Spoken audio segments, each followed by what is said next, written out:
and welcome back. Thank you so much for being here. And before we get started, well, first let me tell you what we're going to be reading. We're going to be reading from our little book, Hold Me Up a Little Longer, Lord, by Marjorie Holmes.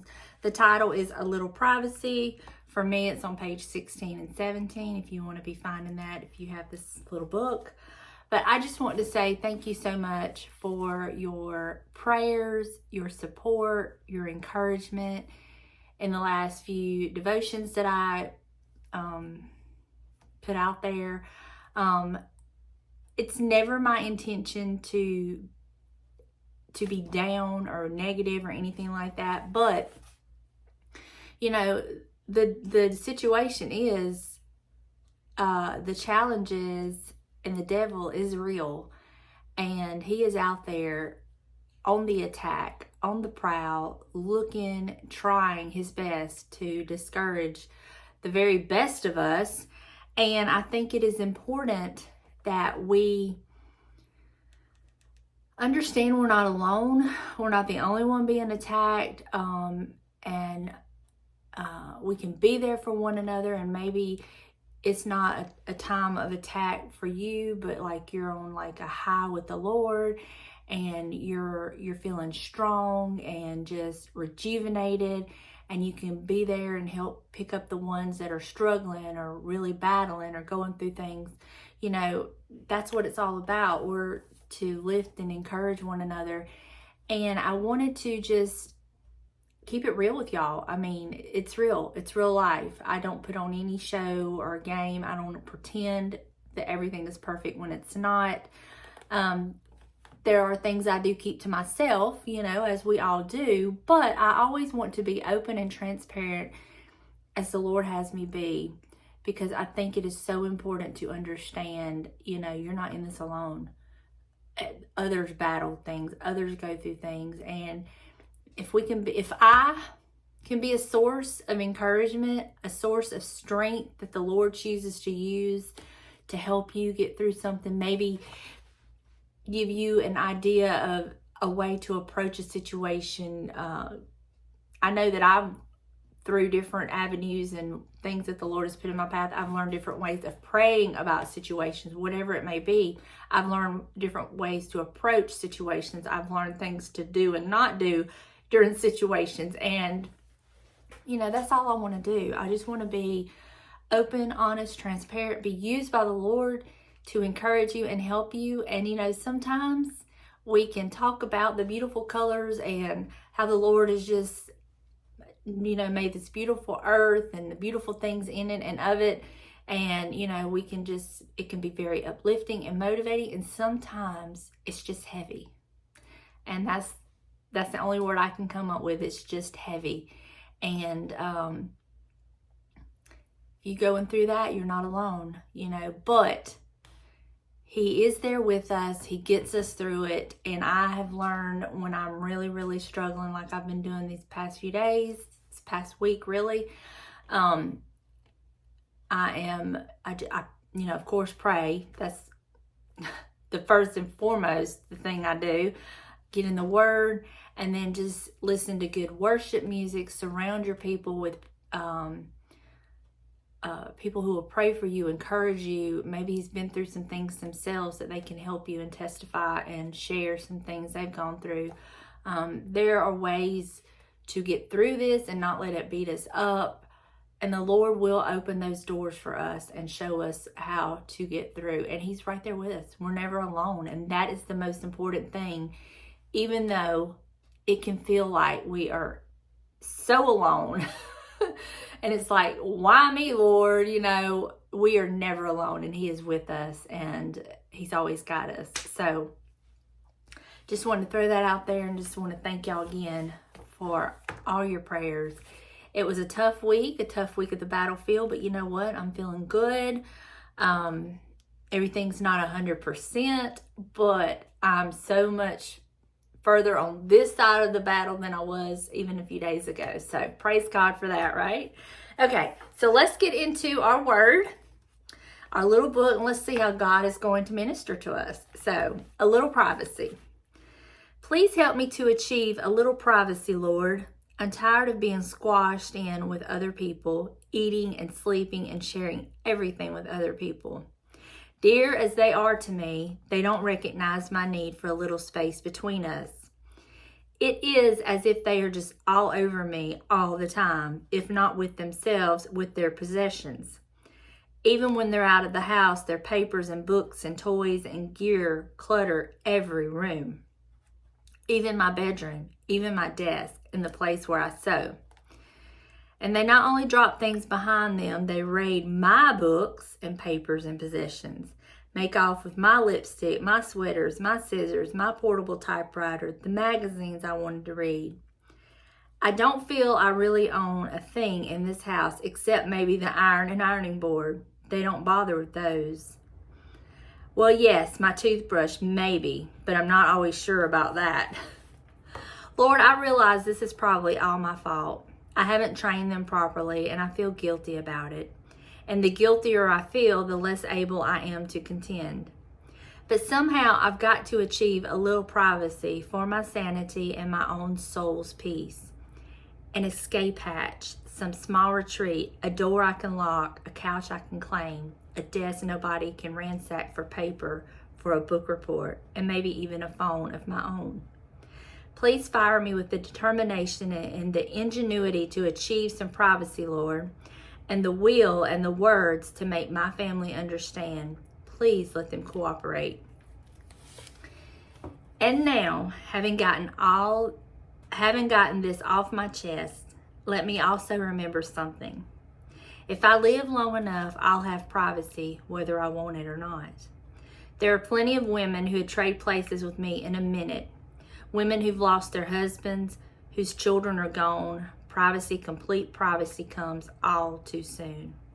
Thank you for that reminder, even as I struggle for a little privacy now. Well, I think we can understand where she's coming from, and I do not judge her for it. I've been there, felt that way, and I am the type of person that I have to have some me time. I have to have me time from time to time. I've always been that way I can remember from being a small child on up till now. I've always had to have that certain amount of me time, just me doing what it is I wanted to do. But when you become a mother and you have little ones, that's not so easy to come by. If you're blessed enough to have a spouse who will understand that and maybe take the kids and let you have a few hours, then good for you. But, they just want mama. They just want to be with mama. That we have to understand. And I know all this now, okay? I wish I'd have known this then, but we are our children's safe space. We are their security. And I did not realize that and what all that entails until Delana was very, very young, and we had her in a little bit of counseling because when her dad and I divorced, she went through a little bit of, some things that I just realized she needed help with. So we had her in counseling. And when it was her dad's time to get her, she'd go to him, for his weekends or his holidays or whatever. And he would bring her back, and, she was a perfect little angel for him. She never acted up. She didn't get in trouble. She was just the perfect child. But then when she was with me, she was a little hellion. I was exhausted. But I learned in therapy, it was because I was her safe place. My home, my environment with me, she could act out and be safe and feel safe because she knew that she was safe, And I was like, once I realized that, it kind of made it a little more bearable, but at the same time, it was like, oh Lord. But they do grow up. They do grow up, and all of that kind of stuff, you do tend to forget about it once they're grown and on their own and they're not here anymore. You really do forget about that time. And what I mean by that is you forget about the times that you wish you had a little privacy. You wish you could just go to the bathroom by yourself. You wish you could take a bath. You wish you could, whatever. You do kind of forget those things. But then it changes and it's a different kind of thing. But it's all good. And I'm so grateful for him. And then you have the husband, if you still have your husband, if you're married. And, you know, they're just overgrown boys, right? And I have found myself just getting so aggravated at James and the messes he makes. And, you know, I would clean the house up, and then he walks in. It's like you can tell every room he's been in his house. And then I may hear something or see something where someone's lost their husband and, you know, whatever. And the Lord really does get my attention, because it's like those women would trade places with me if they could have their husband back, or vice versa, if the men could have their wives back, and gladly clean up the messes and never complain, gladly sleep in the bed with him with his CPAP machine making this hissing noise. It just drives me insane, you know. And it is true. It is true. And obviously, she poured her heart out to the Lord. This is what I've learned from Marjorie Holmes, y'all. Everything you're feeling, if it's not something that you can go and talk to the other person about, you know, pour your heart out to the Lord. Let him know everything. Let him be that sounding board for you. And that's what she's done. She's poured her heart out. And when it was all said and done, then she began to thank the Lord, because in pouring her heart out, she's pouring it out to the Lord, and he's already working on her and helping her as he's hearing all this. And by the time she gets down to it, she's thanking him. She's thanking him for this. And she has the realization, you know what?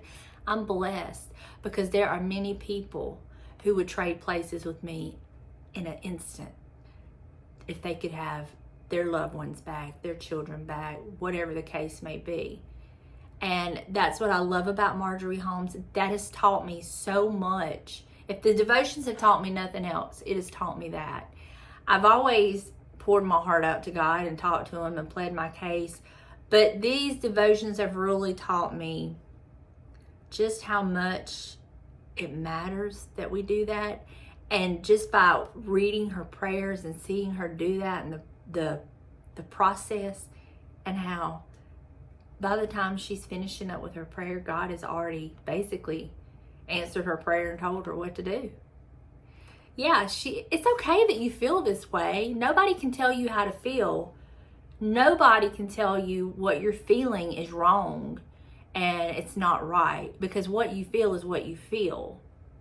But the Lord can help us deal with our feelings and help us keep our feelings in check and give us those sweet, gentle reminders. He doesn't always just slap us down, done, you know. You should be happy. You should be thankful. Do you know how many people don't have it? He's not like that. But he subtly speaks to us and gives us those sweet, gentle reminders. I understand how you feel. I do. But look at it from a different angle. You're blessed. You're blessed. They're going to grow up, and all of this stuff is kind of getting on your nerves now. It's not going to be there anymore. But you're going to have all the wonderful memories, the time with your family. They're going to grow up. And he also reminds us there's so many people that would trade places with you. And that's the biggest thing. You know, as bad as things can get, there's always somebody who has it worse, you know? And I try to remember that in my daily life. Maybe I'm having a bad day, and it's just like the other day when all that was happening and I was just going through so much. I was praying and telling the Lord, you know, if this is bad as it gets, I'm blessed. If this is bad as I have to encounter and put up with and go through, I'm blessed, because there are so many others who have it so much worse than me, you know. And I'm just thankful for him. I'm thankful that he is such a loving God, that he don't beat us up. He don't shame us for how we feel, but he understands us and he loves us and he helps us. He helps us get a grip on our feelings. He helps us just to kind of remember where we're at, and he helps us deal with all of that. And that's just such a blessing and a gift that he does not have to give us, but he does. Oh, I love him. This was a good one. It's another reminder for me personally. Take it all to the Lord. This is what I get from it. Take it all to the Lord. Everything I'm going through, whether I'm right or wrong in how I feel about this, whether I'm right or wrong in my interpretation of the situation, it is how I feel. And I can always take it to the Lord. And I promise you, he's going to do for us just like he's done for Marjorie Holmes. I hope y'all have an amazing weekend.